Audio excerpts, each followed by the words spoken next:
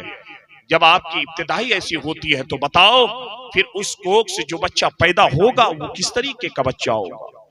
آج ہماری بہنوں کا حال کیا ہے؟ ہمارے کوکھ میں بچے رہتے ہیں، لیکن آج ہمارے حالات ایسے ہیں کہ ہم ٹی ویاں دیکھ کر زندگی گزارنا ہے، کبھی ہم قرآن شریف کھول کر نہ دیکھیں. یہی سرکار غوث آدم ہیں، ماں کے پیٹ میں ہے. جب سرکار غوث آدم پیدا ہوئے نا، سرکار غوث آدم کی عمر 4 سال 4 مہینہ 10 دن کی ہوئی نا، تو آپ کی ماں آپ کے ہاتھ کو پکڑتی ہے، مکتب میں لے کے جاتی ہے. بیٹا چل کم سے کم قرآن شریف تو پڑھ لے، بیٹا چل کم سے کم قرآن شریف کا پڑھنے والا تو بن جا. جیسے ہی جاتا ہے سرکار غوث آدم کی ماں لے کر کے جاتی ہے نا، بڑے پیر کو لے کر کے جیسے ہی اس کی ماں جاتی ہے، استاد کہتا ہے بیٹا عبدالقادر غوث آدم پڑھ بسم اللہ. جیسے ہی عبدالقادر سے کہا بسم اللہ پڑھ، حضرت سرکار غوث آدم بسم اللہ شریف پڑھتا ہے. پڑھنے کے بعد اب زبان رکتی نہیں ہے، سورہ فاتحہ پڑھتا ہے. ایک پارہ قرآن پڑھتا ہے، دوسرا تیسرا چوتھا، یہاں تک کہ 18 پارہ قرآن پڑھ ڈالتا ہے. استاد دیکھتا رہ جاتا ہے کہ بچہ چھوٹا ہے لیکن 18 پارہ قرآن اس نے کہاں یاد کیا ہے. سرکار غوث آدم سے جب پوچھا بیٹا تو نے 18 پارہ قرآن پڑھا کہاں، تو نے یاد کہاں کیا؟ سرکار غوث آدم کہتے ہیں میرے استاد میری ماں سیدہ ام الخیر فاطمہ 18 پارہ قرآن کی حافظہ ہے. میری ماں گھر میں چلتی تھی نا تو قرآن پڑھتی تھی، میں اپنے ماں کے پیٹ میں رہ کر کے 18 پارہ قرآن کو یاد کر لیا ہے. اے میرے غوث آدم کے چاہنے والوں، میرے غوث آدم کی ماننے والی میری بہنیں، کم سے کم آپ تو ولی کیا نہیں بن سکتی ہے، کم سے کم اگر آپ کے پیٹ میں بچہ رہے، اگر آپ گھر میں رہتی ہے نا تو کم سے کم آپ قرآن کی تلاوت کرنے والی تو بن جاؤ. قسم خدا کی قرآن کی تلاوت تم کرو گی نا تو تیرا بچہ بڑے ہو کر بگڑے گا نہیں، بلکہ تیرا بچہ تیرا وفادار بنتا ہوا نظر آئے گا. اللہ اکبر. آج بچے وفادار کیوں نہیں بن رکھے ہیں؟ اللہ اکبر. ایسی ایسی ہستیاں گزری ہے. اے لوگوں، آج اگر ہمارے بچوں کو بول دیا جائے کہ 1 کوئنٹل آپ وزن کا ایک پتھر ہے ذرا اٹھا کر کے دے دکھاؤ، آج نوجوان 1 کوئنٹل پتھر کو نہیں اٹھا سکتا ہے. 20 کلو وزن آج نوجوان نہیں اٹھا پاتا ہے. بہت سارے نوجوان تو ایسے ہیں کہ 10 کلو وزن اگر اس کو اٹھانے بولو، اٹھاتے اٹھاتے وہ حفظ جاتا ہے، اٹھاتے اٹھاتے وہ پانی مانگتا ہے، کہتا ہے امی مجھے پانی دے. میں نے 10 کلو وزن کا پتھر اٹھایا، میرا گلا سوکھ چکا ہے، پھر وہ پانی طلب کرتا ہے. اے نوجوانوں ذرا سنو تو صحیح، میری بہنیں ذرا سنو تو صحیح. اگر تم اپنی سوسائٹی کو اچھا بنانا چاہتے ہو، اگر تم اپنے گھر کا ماحول بڑھیا بنانا چاہتے ہو، اگر تم چاہتے ہو کہ میرا بیٹا بڑے ہو کر شرابی نہیں بنے، اگر تم چاہتے ہو کہ میرا بیٹا بڑے ہو کر لوٹری نہ کھیلے، اگر تم چاہتے ہو کہ میرا بیٹا بڑے ہو کر کے مجھ کو گالیاں نہ دے، بلکہ میرا بیٹا میری خدمت کرے، میرا بیٹا کما کر کے خود اپنا گھر چلائے، میرا بیٹا کما کر کے میری پرورش بھی کرے، میرا دیکھ بھال بھی کرے، تو تم کو اس طریقہ پر عمل کرنا پڑے گا. آج آپ کا بیٹا 20 کلو وزن نہیں اٹھا پائے، اگر اٹھا بھی لیتا ہے تو پانی مانگتا ہے. 20 کلو وزن اٹھاتے اٹھاتے پسینہ نکل جاتا ہے. اسی ہندوستان میں ایک ایسا شخص گزرا ہے، ایک ایسا نوجوان گزرا ہے. آج کل تو نوجوان پریکٹس کرتا ہے، جا کر کے کہا آج 1 کوئنٹل کا وزن نہیں تو اٹھا پاتا.